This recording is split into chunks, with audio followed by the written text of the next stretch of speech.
नमस्कार। अभी हम लोग पटना के गांधी मैदान में हैं और यहाँ पे कुछ छात्र अपनी मांगों को लेकर प्रदर्शन कर रहे हैं और इन प्रदर्शनकारियों को रोकने के लिए बिहार सरकार ने देखिए कितना फोर्स उतारा है। लेकिन यही फोर्स जब बिहार में रेप होता है तब नहीं उतारती है, लेकिन कोई प्रदर्शनकारी अपनी मांगों को लेकर प्रदर्शन करता है तब बिहार सरकार काफी फोर्स उतारती है।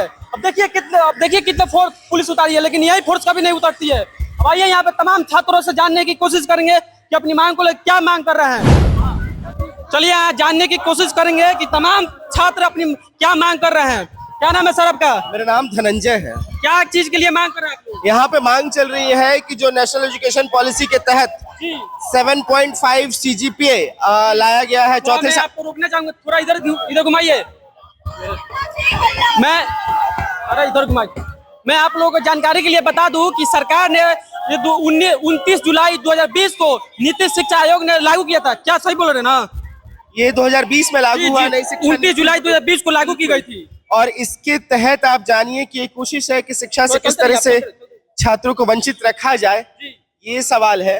और इसी के तहत 4 साल का अंडरग्रेड लाया गया, अंडर ग्रेजुएशन का प्रोग्राम, और चौथे साल में आप जाने के लिए 7.5 की नीति लेकर आए हैं। गरीब छात्र, वंचित छात्र और वंचित इस शिक्षा नीति से हो जाएंगे, इस शिक्षा नीति से हो जाएंगे। इसके खिलाफ पूरे बिहार में आज आईसा विश्वविद्यालय का घेराव कर रही है और पटना में राजभवन मार्च कर रही है कि कोई भी छात्र राजभवन के पास जाएगी। बिल्कुल बिल्कुल, वहां जाने की हमारी तैयारी है। तो और भी दिखाने की कोशिश करेंगे। क्या मांग है आपकी? हमारा मांग है कि 7.5 CGPA का जो बैरियर है उसको खत्म करके सभी छात्रों का नामांकन ले विश्वविद्यालय। इसी मांग को लेके हम लोग खड़े हुए हैं और प्रदर्शन कर रहे हैं। और ये एक विश्वविद्यालय का मामला नहीं है, पूरे बिहार के विश्वविद्यालय का मामला है। इसलिए हम लोग राज्यपाल से आज घेराव कर रहे हैं और उनसे ये बात कह रहे हैं कि आप लोग जो हाशिए तबके के बच्चे हैं उसको विश्वविद्यालय में उस शिक्षक से वंचित नहीं कर सकते। इसीलिए हम लोग यहाँ पर प्रदर्शन राजभवन के पास जाएगी। राज्य भवन को घेरने तो हम लोग आगे बढ़ रहे हैं, लेकिन ये पुलिस जो है लोकतांत्रिक अधिकार को हनन करते हुए हम लोगों को यहाँ रोक रही है। तो हम लोग देखते हैं आगे जैसा होगा, फिर हम लोग आगे लेकिन बढ़ेंगे। और देखिए यहाँ पे इन प्रदर्शनकारियों को पुलिस घेराव कर लिया, बैरियर लगा दिया। देखिए यहाँ पे बैरियर लगा है। देखिए यहाँ पे तमाम छात्रों को प्रदर्शन रोकने के लिए यहाँ पे भारी पुलिस उतारा गया है। सरकार से मेरा सवाल है कि क्या ये उग्रवादी है, आतंकवादी है कि आपने इतना फोर्स उतारा है? ये अपनी मांगों को पूरी करने के लिए प्रदर्शन कर रहे हैं और सरकार देखिए बैरियर लगा के, रस्सी लगा के, डंडा लेके और वहां पे देखिए गन लेकर इन छात्रों को रोक रही है ताकि ये प्रदर्शन ना करे। ये अपनी मांगों को लेकर प्रदर्शन कर रहे हैं, कोई दूसरा मांग नहीं कर रहा है कि आप हमको कुछ भी नेता बना दीजिए। आइए यहाँ पे देखिए कितना फोर्स है। देखिए छात्र वहां पे प्रदर्शन कर रहे हैं और देखिए यहाँ पे कितना पुलिस उतारा गया है। यहाँ पे एक छात्र मिली है जो ये भी प्रदर्शन कर रही थी। इनसे जानने की कोशिश करेंगे किन मुद्दों को लेकर प्रदर्शन हो रहा है। क्या नाम है मैम? मेरा नाम सबा है। यहाँ पर बिहार के अलग अलग यूनिवर्सिटी के स्टूडेंट्स हैं। हम लोग राजभवन के पास जा रहे हैं राज्यपाल को एक ज्ञापन सौंपने, क्योंकि एनईपी जो लागू किया गया है, नई शिक्षा नीति, लगातार छात्रों के विरोध के बाद और आज हम क्या देखते हैं कि उसको जबरदस्ती थोपने के बाद जो अव्यवस्था सामने आ रही है, छात्रों के भविष्य के साथ, नौजवानों के भविष्य के साथ सबसे बड़ा खिलवाड़ है। आज बताया नहीं जाता है कि चौथे वर्ष में जाने के लिए आपको 7.5 CGPA चाहिए होगा।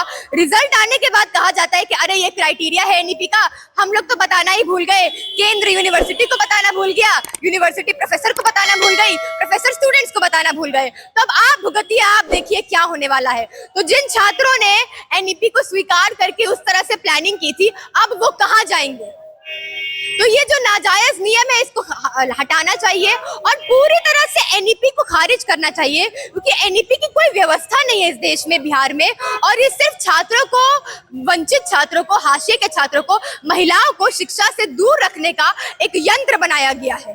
तो जंतर मंतर पे जो धर्मेंद्र प्रधान का इस्तीफा मांगा जा रहा है उसमें एक नारा, एक धक्का बिहार की तरफ से भी है कि एनईपी की जो व्यवस्था है उसको स्वीकार करते हुए धर्मेंद्र प्रधान इस्तीफा दे, एनईपी को खारिज करे।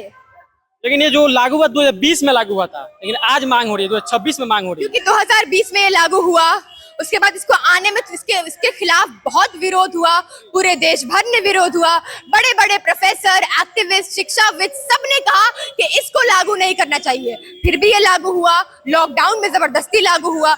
उसके बाद विरोध के बाद जब ये प्रैक्टिस में आया यूनिवर्सिटी में, 3 साल इस पे कोई चर्चा नहीं हुई। अब जब चौथा साल आ गया है, जब बिहार में पहला बैच है जिसको चौथे साल में एडमिशन लेना है, तब इनकी आंख खुली है कि अरे यहाँ पे तो एक क्राइटेरिया भी है। और आपकी मांगों को पूरी नहीं की गई तो देखिए, आज यहाँ पर पाटलिपुत्रा यूनिवर्सिटी के स्टूडेंट्स हैं, पटना यूनिवर्सिटी के स्टूडेंट्स हैं, वीकेएसयू आरा के स्टूडेंट्स हैं। तो आज ऑल इंडिया स्टूडेंट्स एसोसिएशन आइसा के नेतृत्व में राजभवन तक ये मार्च किया जा रहा है, जिसको आज पटना पुलिस द्वारा रोक लिया गया है। लेकिन आज आइसा द्वारा पूरे बिहार भर में धरना दिया जा रहा है हर एक यूनिवर्सिटी पे 7.5 के नाजायज नियम को लेके, और आगे हम कैंपेन के जरिए पूरे बिहार के छात्रों को पटना में संगठित करेंगे और राजभवन को दोबारा घेरेंगे। हम चाहते हैं कि राज्यपाल आज ही हमारी मांग सुन ले, लेकिन वो नहीं सुनते हैं, तो यह आंदोलन बड़ा बनेगा और जैसे जैसे हर यूनिवर्सिटी में रिजल्ट आता जाएगा वैसे वैसे ये हर यूनिवर्सिटी का आंदोलन बनता जाएगा। अगर आज राजभवन जाने से रोका गया तो आगे भी ये प्रदर्शन होगी। बिल्कुल।